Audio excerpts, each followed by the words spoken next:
Se você está precisando de uma ajuda para escolher em quais ações investir, no Analistas de hoje vamos falar sobre as carteiras recomendadas para o mês de fevereiro. Elas incluem papéis blue chips, small caps e até fundos de índices, os chamados ETFs. Quem vai responder tudo isso são os analistas Hugo Caroni e Murilo Breder.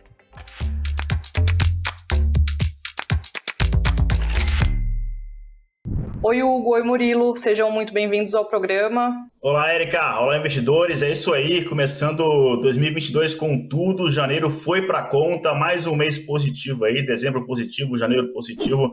Vamos lá comentar sobre o que mudou nas nossas carteiras recomendadas, tanto de cenário como de ações recomendadas, literalmente.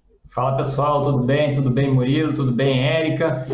Para Top 10, a princípio, nenhuma novidade, mas vamos trazer destaques aí para o S&P, né, o IVVB11, e falar um pouquinho também com relação a Hash 11, que tem o maior peso com Bitcoin. Bom, e hoje a gente vai falar sobre as 3 carteiras recomendadas pela Nuinvest para o mês de fevereiro. São elas Small Caps, Dividendos e Top 10. E a gente começa pela carteira de Small Caps. Bom, Murilo, pelo que eu vi ali no seu relatório, você até comenta, né, faz uma comparação aí com as blue chips. Você diz que as small caps não estão performando como as blue chips, elas estão com desempenho abaixo aí das ações das companhias mais parrudas, né, digamos assim. Eu queria que você explicasse pra gente primeiro por que isso está acontecendo. Esse é o grande pano de fundo aqui para a gente ajustar as carteiras, né? A gente veio de 2021, onde os investidores internacionais colocaram 100 bilhões de reais ao longo do ano, e só em janeiro desse ano, o dado até dia 28 de janeiro, já eram 28 bilhões. Então, assim, é muita grana que entrou, né? Mas, ao mesmo tempo, assim, quando você compara que o mercado americano financeiro tem 5 trilhões de dólares, né, o fato de ter entrado aqui 28 bi de reais em janeiro, né, só uma migalhinha deles ali, mas só essa migalhinha já empurrou a nossa bolsa muito para frente, né? E o legal, o detalhe aqui que a gente deve observar é o seguinte: em 2021, as bolsas americanas estavam em alta, e mesmo assim, o investidor já estava comprando a Bolsa Brasileira. O cenário lá mudou agora, né? A gente teve um janeiro ruim no S&P 500, especificamente na Nasdaq também, né? Que é o índice de tecnologia. Os investidores americanos, eles estão migrando de empresas de crescimento para empresas de valor diante, né, de iminente alta de juros por lá. Assim, diferentemente de que algumas pessoas pensaram, né, o mercado americano vai virar e vai azedar o Brasil.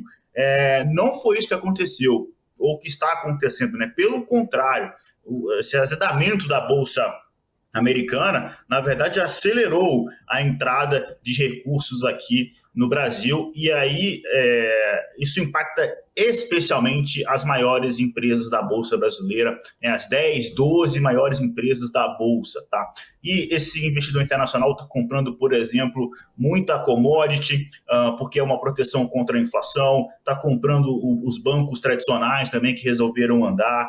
Então, e são as maiores posições do Ibovespa. Então, é isso que está carregando o Ibovespa nas costas, até porque são essas ações que têm liquidez suficiente para absorver esse dinheiro que vem de fora. Então, inclusive, quando eu pego o relatório da carteira eu faço isso no estudo lá dos meus relatórios, eu peguei, eu já tinha feito esse estudo há algum tempo atrás, eu voltei a fazê-lo novamente para mostrar que em janeiro, de novo, isso se repetiu. Se você monta uma carteira teórica, vou até pedir para a editora colocar na tela esse gráfico, por gentileza. Uma carteira teórica com as 10 maiores posições do Ibovespa versus o restante do Ibovespa, essa carteira teórica com as 10 maiores posições andou mais do que o Ibovespa durante o mês de janeiro. A mesma coisa acontece com o índice de Small Caps. Se pegar as 10 maiores posições do índice de Small Caps, andou mais do que o índice de Small Caps como um todo, apesar de que em um grau menor, tá? Porque aí são empresas com liquidez reduzida, mas mesmo assim a gente vê que pegando as 10 maiores empresas do Small Caps, né, até ali houve um certo impacto pela liquidez também. Um outro efeito que também ocorreu bastante ao longo do segundo semestre foi os resgates, né, que os brasileiros estão ali, enfim, resgatando dos fundos de investimento para comprar renda fixa. Muita gente comprou Bitcoin, muita gente comprou Bolsa Americana com dólar 5,70 e renovando máxima, e agora é o que a gente viu, é isso, né? Lá fora o cenário azedou e é o Brasil que está andando com esse fluxo. Mas a questão dos resgates aí fizeram com que os gestores, né, brasileiros tivessem que vender suas posições, e eles, sabendo disso, que está tendo essa onda de resgate, eles também voltaram a comprar as ações mais líquidas da Bolsa, para poder, se tiver mais resgate, vender mais fácil. Então, houve um efeito combinado desses dois. Você tem um investidor internacional chegando e ele entra nas empresas mais líquidas porque é o que aguenta esse fluxo, e o próprio institucional brasileiro, que, de uma forma em geral, ele é vendedor líquido, ele está mais vendendo do que comprando devido aos resgates, e o que ele está comprando é as maiores posições da Bolsa. Então, esse é o cenário. Isso já vem acontecendo há uns 4, 5 meses já de uma forma mais forte. Em janeiro isso ficou muito evidente, e a gente até conseguiu fazer isso na carteira de dividendos 2, 3 meses atrás. Daqui a pouco a gente comenta sobre ela. Mas, enfim, esse é o cenário. Agora, o que é interessante mostrar aqui na carteira de small caps, o índice de small caps chegou a cair 11% no mês. E ele fechou com uma alta de 3%. Tá, em janeiro. Houve uma virada muito brusca, e isso é um ponto positivo de atenção que o investidor deve ter, que é o seguinte, né, talvez essa onda de resgate tenha parado, já que a Bolsa subiu em dezembro, a Bolsa subiu em janeiro, e lembrando que a maioria desses fundos de ações são D mais 30, né, o resgate deles. Então, assim, isso começou a fazer efeito, essa parada de resgate em dezembro ou janeiro, isso vai começar a fazer efeito agora. Tanto que a gente teve um monte de empresa de segunda, terceira linha andando muito forte no final ali de janeiro. Então, assim, é isso que está por trás, tá?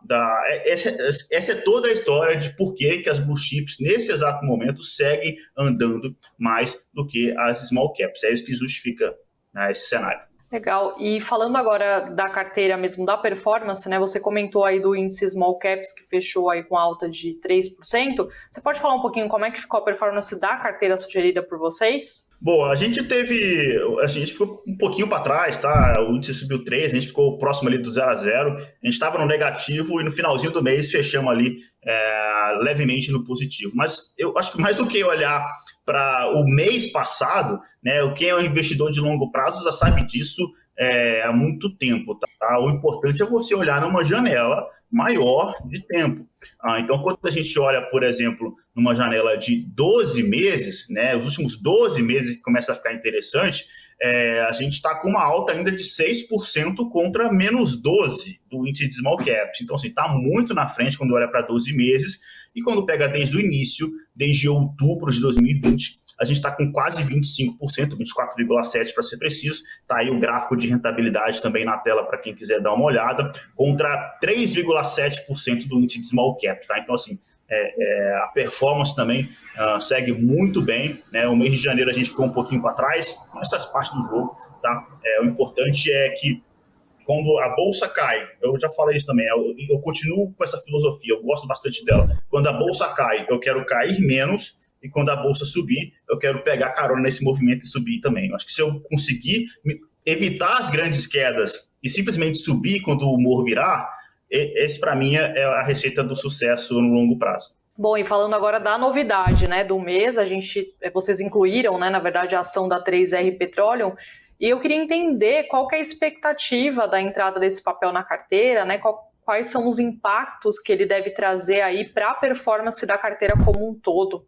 Boa, então esse é o cenário, né, que eu falei nessa primeira resposta, um cenário em que o investidor internacional está vindo e comprando as empresas que têm liquidez na Bolsa Brasileira, e principalmente ativos ligados a commodities, já que isso também é visto como uma proteção à inflação. Se a gente está em um momento de aumento de demanda, nada melhor do que ter a commodity que está sendo demandada, né? Que no caso aqui é uma empresa de petróleo, né? A gente está acostumado aí com Petrobras, PetroRio, que hoje já são empresas relativamente grandes na Bolsa de Valores, mas existem small caps de petróleo, inclusive mais de uma, tá? Mas no caso eu optei pela 3R Petróleo, é uma empresa que nasceu com esse objetivo de revitalizar os campos da Petrobras. A Petrobras está numa série de desinvestimentos, né?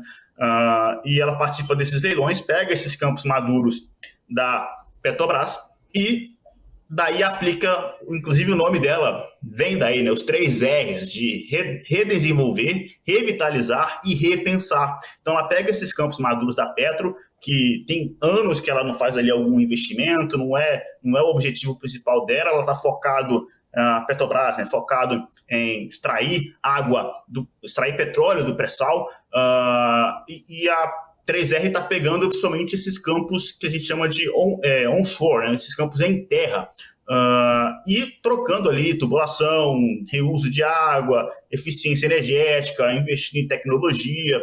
Então, se você ela pega um campo que gerava X barris de petróleo ali por dia, e ela consegue aumentar isso em 20%, 30%, aumentando tecnologia e fazendo esses redesenvolvimentos, revitalizando, repensando, daí o nome da companhia. Tá? Uma companhia privada, muitos da galera, né, da governança corporativa, dos diretores, da gestão, é um pessoal muito experiente, muita gente com 30 anos de mercado para cima, inclusive o próprio CEO, muita gente que veio da Petrobras, então já a gente do setor tá, que sabe o que está fazendo. Então, a 3R, né, é o que a gente chama de Junior Oil Company, assim como, né, a PetroRio. E a gente vê ali o potencial, a gente viu o caminho, né, que PetroRio performou, foi uma das empresas que mais subiram na bolsa aí durante um tempo, subiu muito. A 3R pode, né, seguir um caminho parecido, porque ela de fato está seguindo esse caminho parecido, revitalizar, né, de pegar esses campos aí da Petrobras e melhorá-los, beleza? Então o 3R entra com essa função de ser mais um ativo de commodity, ela está no índice Ibovespa, tem uma liquidez acima da média das small caps, o que vai ajudar a gente, né, em expor a carteira a esses ativos com maior liquidez também, que é o que está subindo mais hoje por conta desse todo esse cenário de fluxo que eu comentei. E para fechar, tem a questão do valuation, obviamente. Tá? Inclusive, eu queria mais um gráfico na tela aqui, por gentileza. É uma tabela onde eu comparo, né, o múltiplo EV, né, dividido pelas reservas de petróleo que cada companhia tem. No caso, eu comparo aqui a 3R com a PetroRio, já considerando ali o Wahoo na conta, e a PetroRecôncavo, que é uma outra small cap, né, que é de petróleo também. Então, quando eu faço essa conta de quanto que a empresa vale dividido pelas reservas, esse múltiplo, que é bem parecido com o EV/EBITDA, com o EV/GMV, só que aqui eu adaptei para o setor de petróleo, né, que o importante é você ver o quanto que a empresa vale dividido pelas reservas que ela possui. E aí uma diferença brutal assim, de valuation. A 3R Petróleo está negociando hoje a 6,6 vezes reservas, tá? Enquanto aí a PetroRio está com 17 vezes e a PetroRecôncavo 33 vezes. Então, assim, me parece bastante descontado. Então, é a combinação desses elementos. Empresa com liquidez, barata e ligada ao setor de commodities, que deve seguir muito forte. Esse é o racional por trás da companhia. Legal, Murilo. E aí, para a inclusão da 3R, vocês fizeram uma redução da Kepler Weber, né? Eu queria entender por que vocês fizeram essa redução, quais foram os fatores, né, que motivaram aí essa decisão. Aqui, se eu vou entrar com qualquer empresa nova, né, a matemática não tem como fugir dela. Eu tenho que dar 100% a soma de todas as alocações. Então, se eu vou entrar com um ativo novo, ou eu preciso zerar a posição em um, ou pelo menos reduzir a posição em um ativo. Nesse caso, eu optei pela Kepler, mas é só uma questão, porque assim, a Kepler é uma empresa que ela é uma small cap, na minha visão está descontada, o business é estável, ela é uma boa pagadora de dividendos, tanto que está na carteira de dividendos, inclusive com uma das maiores alocações, né, que é 15% da carteira de Kepler Weber, junto com o Brasil Agro, por exemplo, né, que lá também é 15% e faz parte da carteira de small caps também. Mas assim como o Brasil Agro, que é 10%, a Kepler Weber é 15% e passa a ser 10%. Mas o que está por trás disso? É porque é um business, né, mais estável mesmo.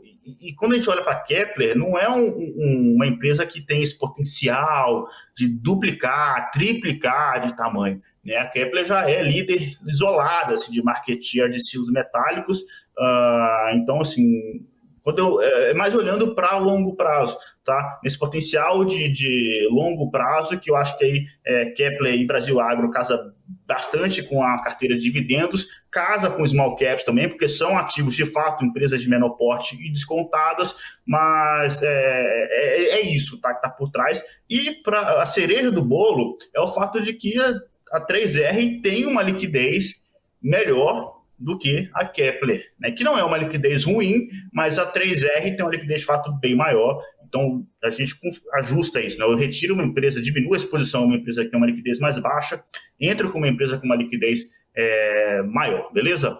Bacana, Murilo. Agora a gente passa aí para outra carteira, que é a Top 10, né? Lembrando aí que ela não tem mais só ações. Desde janeiro, a Top 10 da Nuinvest, ela traz, além de ações, né, alguns ETFs.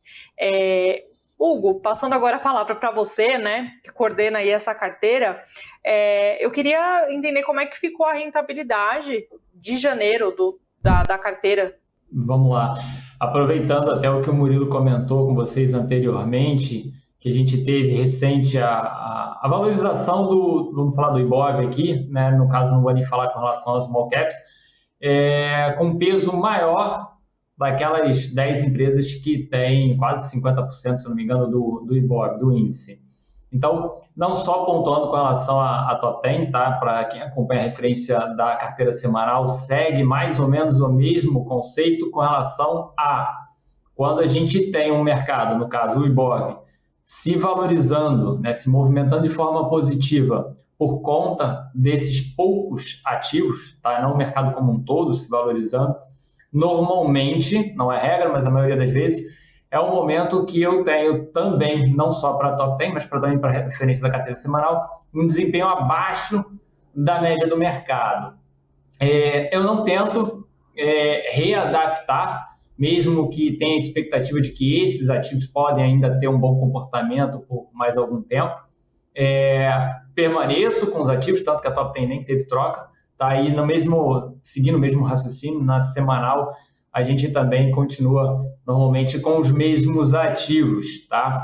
E aí parte muito da linha do raciocínio que ele também mencionou, no sentido de tentar buscar um melhor desempenho no momento que a gente tem um mercado negativo, tentar trabalhar em linha, pelo menos, tá? Aqui eu vou até um pouquinho além, né? Na hora que você tem a valorização que não seja no momento desses 10 ativos, no momento que você tem a valorização, eu tento me valorizar mais. Então, grande pulo, como ele também comentou, sim, né, você tentar se desvalorizar menos, mas na puxada, como eu puxo alguns ativos um pouquinho mais agressivos, eu tento também trabalhar de forma mais expressiva do que a média do mercado. Então, tendo esse comportamento nesse último mês, já é esperado, pelo menos da minha parte, que eu já sei que isso é bem provável, que a gente venha trabalhar abaixo.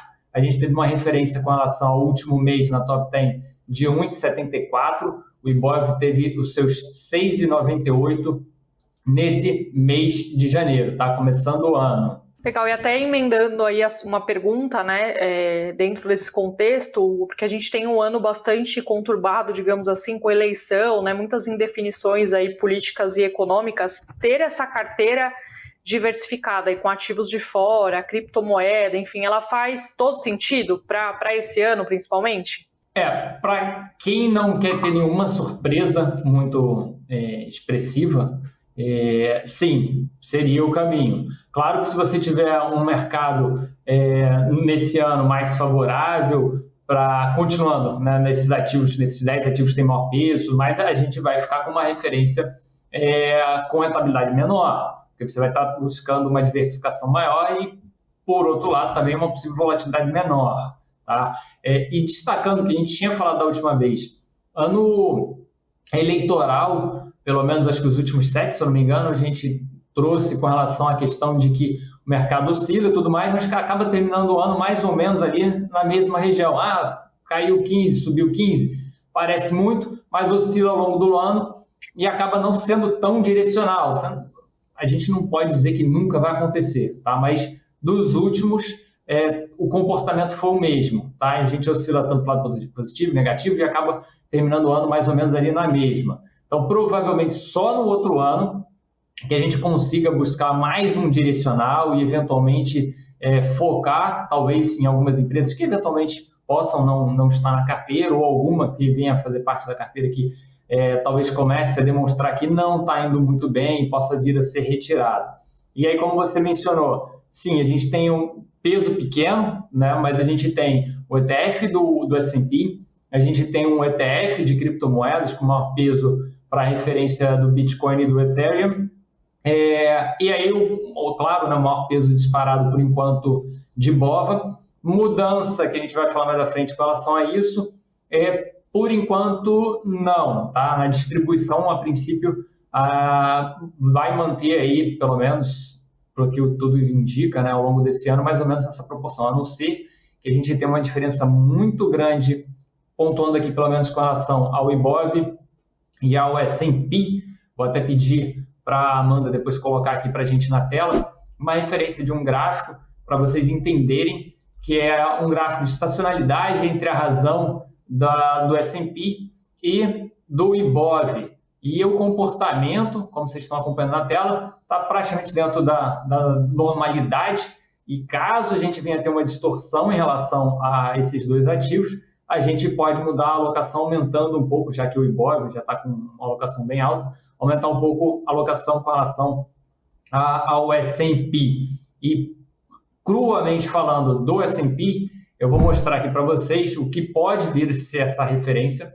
Claro, como mencionado, sendo uma razão entre dois ativos, pode mudar um pouco, mas cruamente falando do S&P, sem considerar, lembrando, o ETF ou IVVB11, você está suscetível à variação cambial também, tá? Então, no S&P, cruamente falando aqui, a gente tem um parâmetro que, se ele voltar novamente a ser pressionado a esses níveis aqui, é bastante expressivo, concordo, mas se ele voltar ao ponto de ser pressionado para essa região e a gente passar a ter uma referência do IBOV, no caso o ETF de BOVA11, sem acompanhar tanto essa possível desvalorização lá de fora, aí é bem provável que a gente venha fazer não necessariamente o IVV vai ter um peso de 55% do IBOV, mas ele passa a ganhar um pouquinho mais de peso.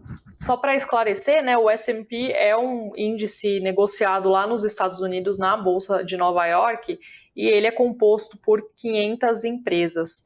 Aproveitando, a gente falando sobre a carteira, né, como é que ela é composta, tem os criptoativos aí. Eu queria, as criptomoedas, eu queria entender se a gente pode continuar apostando como um ativo aí promissor, principalmente para 2022. São moedas, né, o Hash 11, né, que a gente está falando, que tem, como mencionei anteriormente, o maior peso desse ETF vindo do Bitcoin e do Ethereum. Como a gente tem pouco histórico do ETF, do Hash, o acompanhamento acaba sendo, pelo que a gente tem maior histórico, a referência do Bitcoin. E considerando, sim, tem muita gente contando que seria, né, mais uma vez, uma grande aposta com relação ao ano, eu diria que ele passa a fazer parte da carteira realmente numa questão de diversificação, ser um ponto fora da curva, completamente diferente de tudo que você tem na carteira. Pontuei outras vezes que algumas pessoas levantam a questão de ser um hedge, enfim, eu considero, por mais que o Bitcoin tenha aí mais do que seus 10 anos aí, eu acho que é muito cedo. Vai ter gente falando, não, mas é muito tempo. Eu acho que é muito cedo para a gente comparar com referências que, quando você vai olhar um Dow Jones aí que tem, sei lá, mais de 100 anos, enfim, não tem como comparar em questão de estatística com relação ao que pode, de fato, ser o comportamento do mercado esperado com relação a esses ativos. Mas eu vou destacar, ele tem um peso pequeno na carteira, de 5%, assim como eu pontuei com relação ao S&P, o IVVB11, com relação à BOVA, é provável que em algum momento o Bitcoin possa vir a ter, Bitcoin não, né, no caso aqui, Hash 11, possa ter um maior peso, sim. Eu já tenho até um número aqui que eu acompanho, que eu considero como uma oportunidade maior para o longo prazo, e mostrando para vocês entenderem um pouquinho mais.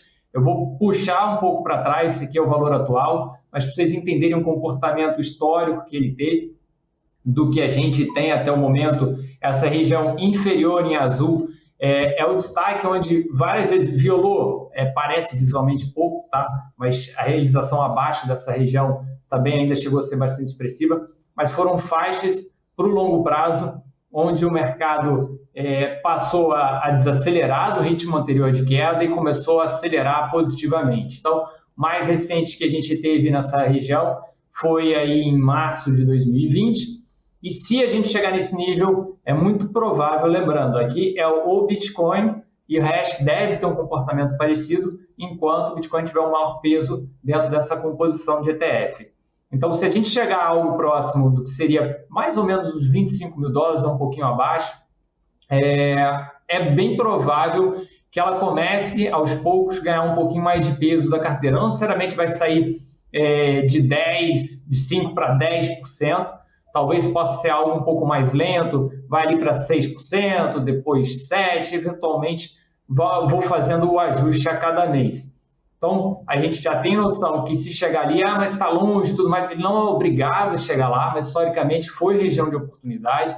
Se eventualmente chegar, é bem provável que ele ganhe um pouquinho mais de peso dentro da participação da nossa carteira aí da Top 10. E lembrando que o Hash 11 ele segue várias moedas, né? Que o Bitcoin tem um peso maior nele, mas são várias, né? Pelo mundo aí afora. Bitcoin e Ethereum são as duas o maior peso, assim, disparado. Provavelmente, acho que não vai demorar muito, mas é questão do número de negociação que você tem de volume financeiro em relação a essas duas, que é bem maior do que as outras. Mas, com o tempo, pode ser que isso venha a ser um pouquinho mais bem distribuído. Muito bom, Hugo. Bom, agora a gente vai passar para outra carteira, que é a carteira de dividendos. Murilo, eu queria primeiro, né, antes da gente começar a entrar no que vocês colocam aí como recomendação para fevereiro, o que é essa carteira, né? Porque até tem alguns comentários, o pessoal perguntando, mas é quem paga mais dividendo ou não é, porque é de longo prazo, enfim, queria que você desse uma contextualizada para a gente de como é que ela funciona. Boa. Quando a gente fala de dividendos, é claramente uma estratégia de longo prazo, inclusive longuíssimo prazo, né? A gente está falando de você gerar renda passiva na aposentadoria, é um negócio que você constrói ao longo de 20, 30, 40 anos, mas que comprovadamente funciona, né? O que muita gente perde aí a cabeça é porque a ganância sobe, ele quer ganhar, né, quer ter atalho, assim, e aí vai investindo em coisas mais arriscadas que não conhece, né? Mas quem tem paciência e investe com foco em dividendos por 20, 30 anos, aposenta com muito dinheiro, assim, né? É óbvio que isso não é uma garantia, porque renda variável, né, a gente pode, enfim, por definição é variável, né? Mas só de você ter uma carteira diversificada de ações de boas empresas e você ir ajustando esse portfólio ao longo do tempo, isso aí já te garante uma boa parte ali de sucesso, né, ao longo do tempo. Você vai ter algumas decepções, uma outra empresa vai cair, mas na média, né, a carteira vai seguir performando bem, tá? Então, a carteira de dividendos ela tem esse foco de pegar empresas que têm business estáveis, que já têm um fluxo de caixa crescente, porque aí, além de ser empresas boas, robustas, com business estável, o fluxo de caixa é crescente e a tendência é que o pagamento de dividendos, inclusive, aumente ao longo do tempo, tá? Então, essa que é a história por trás. Quando a gente fala de uma carteira de dividendos, e inclusive eu considero isso um erro por parte dos investidores, tá? Muita gente quer investir com foco em dividendos, o cara olha só para o retorno em dividendos, só para o dividend yield que essa empresa paga e acaba esquecendo de montar um portfólio diversificado. Eu acho que isso um dos principais erros quando a gente vai investir em dividendos. Então a carteira ela é muito focada em, de fato, ser uma carteira com vários setores, empresas diferentes, tá? Com gatilhos e potenciais diferentes, mas ao mesmo tempo todas pagando um dividend yield minimamente aceitável, né? A empresa que menos paga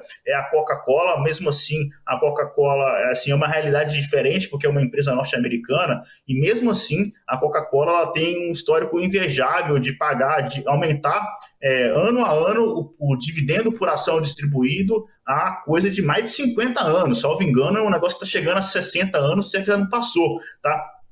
quase 60 anos aumentando o dividendo por ação distribuído, tá, ao longo do tempo. Então, assim, uma baita de uma empresa, é esse o racional. E aí eu tento garantir um mínimo de 6% de dividend yield, que eu acho que é minimamente interessante. Hoje a carteira está com 7,9%, se você pegar ali a alocação média, né, da carteira sugerida e pegar o dividend yield ali, dá um dividend yield médio de 7,9% hoje.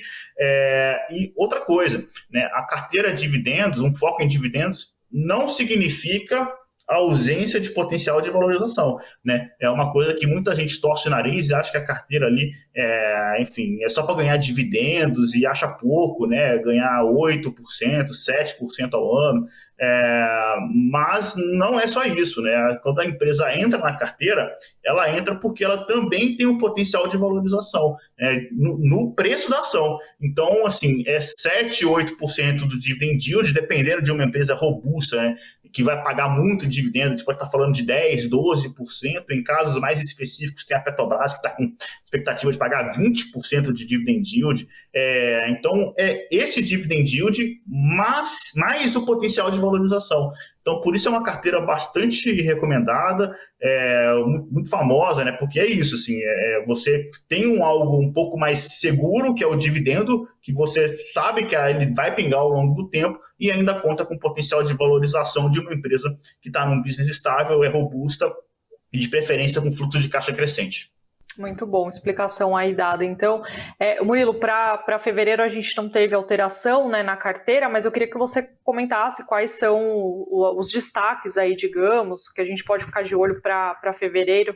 Não teve alteração, mas houve uma mudança importante de dinâmica aqui ao longo de janeiro. Na verdade, casando de novo muito bem com a primeira resposta do cenário que eu falei do fluxo internacional, valorizando as principais empresas da Bolsa. Quem acompanha a carteira de dividendos já sabe disso. Já tem 2, 3 meses que eu estou ajustando a carteira para esse cenário. Entrou JBS, depois entrou Petrobras, depois eu saí de Vibra Energia e dobrei a posição em Petrobras, né, que ela entrou com 5%, agora ela é 10% da carteira. Então, assim, eu já tinha feito o ajuste para pegar esse cenário. Infelizmente, ele continua se confirmando. Janeiro foi mais um mês positivo, a carteira subiu aí mais 3% para a conta, por conta desse cenário que já tinha sido desenhado lá atrás e a gente conseguiu fazer esse ajuste. Agora, o que eu escrevi na carteira no relatório da carteira de dividendos é que eu fiz uma recapitulação, né? Eu peguei assim, o que foi o principal destaque, talvez positivo, e um principal destaque negativo dentro das ações recomendadas. E ali no relatório eu faço menção, por exemplo, à grande retomada de B3, né? Um papel que apanhou muito ao longo de 2021 e só em janeiro subiu 31%, tá? Contra 7% do Ibovespa, 7% do índice de dividendos também. Então, assim, ficou bem para trás. Foi uma das, acho que talvez a maior alta do Ibovespa, tá? De janeiro, salvo engano. Exatamente. Obrigado aí pela confirmação. Então, assim, e aí o meu até que preço comprar em B3 era R$14, a B3 passou esse preço e eu fui, né, eu acabei decidindo, eu não sou obrigado a fazer isso, né, eu poderia ter mantido R$14 se eu achasse que esse era o patamar justo, mas eu refiz as contas, inclusive vou pedir para a Amanda colocar aqui na tela um outro gráfico que quando eu comparo o EV/EBITDA de 2022, né, das principais bolsas ao redor do mundo, a gente vê que quando eu fiz a conta um mês e meio atrás, antes dessa alta de B3, a B3 era a última da fila. Ela era a bolsa com o menor EV/EBITDA de 2022 de todas essas que está aí vendo na tela, tá? Hoje ela já não é mais barata, né, em termos de EV/EBITDA 2022, ela passou ali a bolsa mexicana, passou a bolsa da Rússia, passou a bolsa da África do Sul, mas assim, com razão, né? Porque tirando a mexicana não tem nada de muito errado lá, mas Moscou, né, a questão da Rússia, né, com a Ucrânia, o mercado está tirando o dinheiro de lá. África do Sul, taxa de vacinação muito baixa ali, né, da segunda dose. Então, assim, quando a gente olha para a mediana, o EV/EBITDA da B3 ainda segue para trás da maioria das bolsas, e aí eu refiz a conta e acabei ajustando até que preço comprar de B3 de R$14 para 18. Lembrando que para cada ação recomendada da carteira, seja small cap, seja dividendos, na primeira página da carteira recomendada, do relatório, se você clicar no nome da empresa, abre o relatório dessa empresa específica. Então, no caso aqui de B3, para quem tiver interesse e ver ali a conta que eu fiz para chegar no valor de R$18, é só clicar aí que você vai achar fácil o relatório de B3, tá? Por outro lado, Ambev, né? Ambev, enfim, e é interessante a Ambev porque, como eu falei, as blue chips praticamente todas andaram, Ambev não. Confirmando aquilo que eu falei no início, né, que o investidor internacional está comprando a commodity banco nesse primeiro momento. A Ambev segue um pouco ali de fora do radar e, na minha visão, é uma oportunidade para o investidor. Oportunidade por quê? Porque a Ambev nunca vendeu tanta cerveja na vida dela. Bebida, para ser mais preciso, tá? Porque a Ambev não vende só bebida alcoólica, tem um monte de bebidas não alcoólicas no portfólio da companhia. Inclusive, vamos para mais um gráfico, só para comprovar agora aqui, esse gráfico mostra a evolução do volume da Ambev nos últimos 12 meses. E está bem acima, assim, desde 2011, assim, ela nunca vendeu tanto volume, tá, de bebidas. Então, é uma empresa que descobriu, através da digitalização, através do Zé Delivery, não sei se vocês já compraram pelo Zé Delivery, funciona, chega rápido, foi uma boa sacada da companhia. Ela tem uma plataforma que chama BIS, que na verdade é uma plataforma que atende ali os pequenos varejistas, tá? Então, através da digitalização, ela aprendeu a vender, está vendendo muito. Ela está ali sofrendo com concorrência, é verdade, tá? O cenário um pouco mudando, mas não muda o fato de que ela é a melhor Ambev, operacionalmente falando, dos últimos anos, tá? E aí, quando a gente vai comparar isso em relação a preço, quanto que ela está valendo, e eu gosto de pegar aqui, no caso, o simples preço-lucro e olhar em relação ao histórico da própria companhia. E aí, para finalizar, mais um gráfico na tela, por gentileza, aqui para a Amandinha, que mostra a evolução do preço-lucro nos últimos 5 anos. E a empresa já chegou a negociar a 45 vezes preço-lucro, né? Que ali concordo que realmente foi algo bizarro, né? Muito acima do que deveria valer, mas é um preço-lucro que vem caindo de lá para cá, assim, de uma forma muito forte, e hoje a Ambev negocia no menor patamar de preço-lucro dos últimos 5 anos, justamente, na minha visão, no melhor momento operacional da companhia. Então, assim, não faz sentido, tá? Garantia que vai subir o papel, garantia, essa palavra não existe aqui em renda variável, né? Mas é uma empresa com um histórico muito bom, a governança, né? A gente já está ali com um histórico também de governança bom, business robusto, pagadora de dividendos, uma das maiores empresas da Bolsa Brasileira, negociando no menor patamar de preço-lucro histórico, justamente nesse melhor momento operacional da companhia. Então, esse é o cenário, tá? E por isso que eu reafirmei a minha confiança na companhia no relatório de dividendos de fevereiro. Muito bom. E Murilo, só para lembrar, né, quando você fala até que preço comprar, não significa que a pessoa tem que vender a ação ali quando bater o preço. Na verdade, é o valor teto, digamos assim, para ela pagar se ela quiser comprar aquele ativo. Seria isso? Perfeito. Porque assim, eu chego numa conta, né, vamos supor que R$40 é o preço justo dessa companhia X aqui. Agora, se você comprar R$40, você não foi uma boa ideia. Porque você vai ter, se eu tiver certo na conta, você vai ter uma valorização de 0%, né? Então, eu gosto de usar essa terminologia de até que preço comprar, porque aí garante que o investidor vai ter, né, se ele comprar R$34, por exemplo, né, ele vai ter alguma valorização até os 40. Então, eu prefiro usar essa terminologia, porque eu acho que fica mais simples para o investidor. Agora, de fato, assim, se passou, até comprar R$34. Nesse caso, desse exemplo específico, não estou falando de Ambev, mas não. Mas aí a empresa foi para 35, não é para vender, tá? Até porque se você comprou barato, o dividendo dessa companhia, ela vai seguir pingando ao longo do tempo, tá? Inclusive, um dos maiores problemas quando você vai investir em dividendos é se você pagar caro demais. porque aí o dividendo que você vai receber não vai valer tanto a pena. Se você comprar barato, é o melhor dos caminhos. Então, a empresa, muitas vezes, ela continua com um momento muito bom, só que às vezes fica caro demais, né? E aí o que o investidor deve fazer não é vender, é simplesmente, não, deixa ali, não vou comprar mais, eu acho que eu vou comprar o que está para trás. Essa empresa andou, ela continua boa, o dividendo está pingando na conta, mas subiu, passou até que vez comprar, não compra mais, eu vou comprar as outras. É isso. Bom, pessoal, agora os analistas vão responder algumas perguntas que chegaram aí do pessoal. A gente tem a pergunta do Leonardo Ribeiro. Ele diz o seguinte: quando um ativo valoriza bem em relação aos outros, devo vender um pouco para colocar uma parte do lucro, né, no bolso, ou é melhor deixar como está e seguir aportando nos demais ativos para compensar o que andou? É uma excelente pergunta aqui do Leonardo, e vamos supor que você siga a carteira na íntegra, tá? E o que eu sempre me preocupo é o quanto que esse ativo percentualmente representa da minha carteira como um todo. Então, se você replicou a carteira de dividendos, por exemplo, e comprou 5% de B3, tá? Que é inclusive a alocação recomendada lá. Só que B3 disparou 31% em janeiro. Então, esses 5% que você tinha em B3, ele não é mais 5%, ele é mais do que 5%. Né? Então, esse é o racional, que na minha visão que é o correto. Então, se a empresa subiu e hoje ela tem um percentual muito acima do que o que você deveria ter, aí você vende até que ela volte a ser 5% da carteira. Você põe esse lucro no bolso e compra aquela empresa que por acaso caiu, que era 10% recomendada, ela caiu e agora ela só é 8% da sua carteira. Você pega esse dinheiro de venda da B3 e compra essa ação que caiu. Então, é isso que você falou de comprar, né, aquilo que você...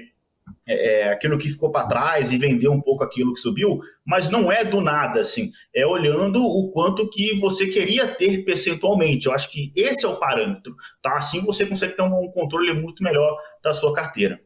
Muito bom, então tem que equilibrar, né? Conforme a indicação aí, a recomendação. E a gente também tem aqui a pergunta do Cauê Sena. Ele fala, na verdade a pergunta dele envolve aí as duas carteiras de small caps e dividendos.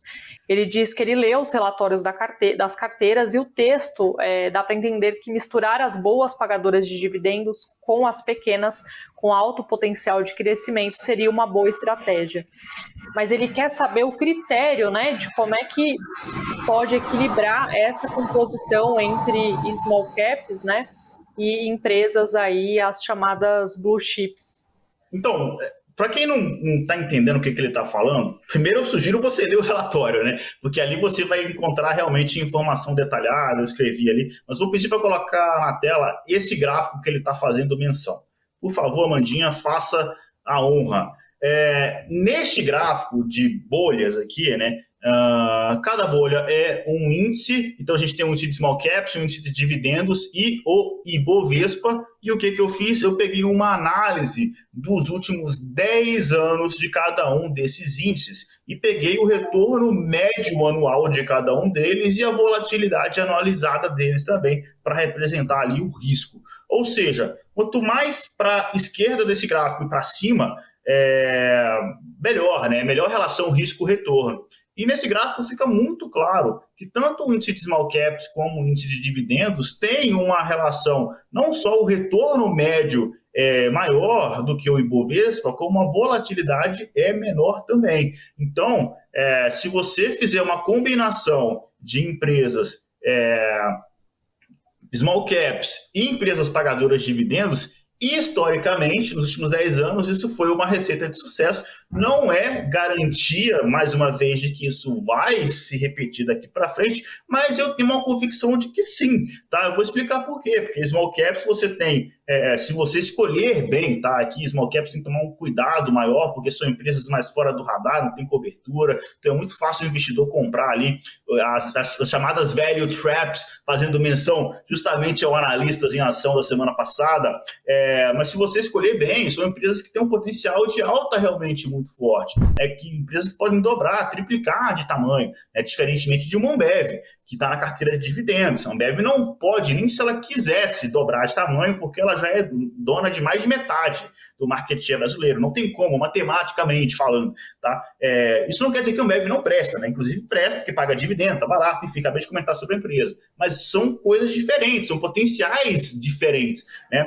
Por outro lado, empresas pagadoras de dividendos também, eu até cheguei a comentar isso em relatórios anteriores, mostrando que empresas pagadoras de dividendos historicamente performam mesmo melhor do que a média, porque você tem um filtro muito bom aqui. Porque para a empresa pagar dividendo, ela tem que ter um business estável, fluxo de caixa crescente, enfim, tudo isso que a gente já comentou. E isso dá um baita de um filtro para selecionar as melhores empresas. Então, você se combinar small caps com dividendos, na minha opinião, é uma receita muito bacana de sucesso a longo prazo nos investimentos. Tá? E aí ele pergunta, né, assim, mas não, qual que é a receita aqui? Eu misturo quanto de cada uma, né? E é uma pergunta que eu recebo muito dos investidores, que eu já estou falando isso há algum tempo, de misturar as duas estratégias, e não tem, tá? Esse que é o problema. Não tem, porque cada investidor tem um grau de risco diferente, cada investidor é diferente um do outro, então não tem como eu falar que tem uma receita própria para todo mundo. Qual que é a diferença? Small caps tem mais risco, independente de qual sentido de risco a gente está falando. Small caps tem mais volatilidade, se você considerar volatilidade como sinônimo de risco, ao mesmo tempo também são empresas mais arriscadas, porque são empresas menores, que precisam comprovar esse potencial de crescimento que parecem ter, tá? Então são para investidores mais arrojados a carteira de small cap nesse sentido. A dividendos não, né? São empresas que já pagam dividendos há algum tempo, business estável, robusto, muitas delas as maiores empresas da Bolsa Brasileira. Então, a minha recomendação, tá? Para quem está começando a investir agora, por exemplo, é você ir aumentando o grau de risco ao longo do tempo. Para quem já investe há algum tempo, já sabe, está acostumado, já está na small caps há muito tempo, não estou falando com você, estou falando com quem está investindo agora. Né? Começa, por exemplo, pelos dividendos. Então, volatilidade menor, paga dividendo ali de vez em quando, né? E aí você vai se acostumando e vai colocando um pouquinho de small cap na sua carteira. Tanto que a própria carteira de dividendos tem small cap na composição, que é Brasil Agro e Kepler Weber, as duas com 15% de alocação, ou seja, 30% da carteira de dividendos tem small caps já, né? Mas é importante você misturar essas duas estratégias. Então, assim, depende do perfil, tá? Você começa, para quem está começando agora, começa na dividendos e vai aumentando a posição ali de small caps. O importante é o teste do travesseiro. Você precisa dormir tranquilo. O investimento não pode tirar o seu sono nunca, tá? E aí você começa com 70% dividendos, 30% small caps, aí tá tranquilo, aí passa para 60% dividendos, 40% small caps. Você está tranquilo ainda, meio a meio? Putz, eu quero mais risco? Não, vou colocar mais small cap do que dividendo, tá? Então, depende muito do perfil do investidor, por isso que não tem uma regra específica, tá? Na hora de fazer essa mistura de small caps com dividendos. Maravilha, gente. Bom, a gente vai encerrando o nosso Analistas deste domingo, né? Lembrando que o programa ele vai sempre ao ar aos domingos às 9 da manhã. E quem tiver alguma dúvida pode enviar para a gente, que a gente tenta responder, né, ao longo aí dos nossos programas, da nossa programação. Eu queria agradecer mais uma vez, Hugo e Murilo, pela participação, pela ajuda aí com todas as dúvidas. Boa, sempre um prazer vir aqui falar das carteiras. Tem uma galerinha aí que já está acompanhando o nosso trabalho, que vê realmente as mudanças, as alterações das carteiras recomendadas. Vocês estão no caminho certo. É um caminho longo, né? É um caminho de longo prazo. Não a gente não promete rentabilidade para mês que vem, nem para daqui a 6 meses, né? Mas pode ter certeza que a carteira diversificada de ações é o melhor investimento possível no longo prazo, e vocês mantendo a sequência dos aportes aí, com certeza vão ter aí um futuro. É só deixar a rentabilidade, só deixar os outros compostos fazer a festa, escolher bem as ações. Então contem com a gente do lado de cá. Obrigado, até a próxima, galera. Abraço. Obrigado, Érica. Obrigado, Murilo. Um bom final aí de domingo para vocês e até o próximo programa. Até, gente. Muito obrigada pela audiência e até mais.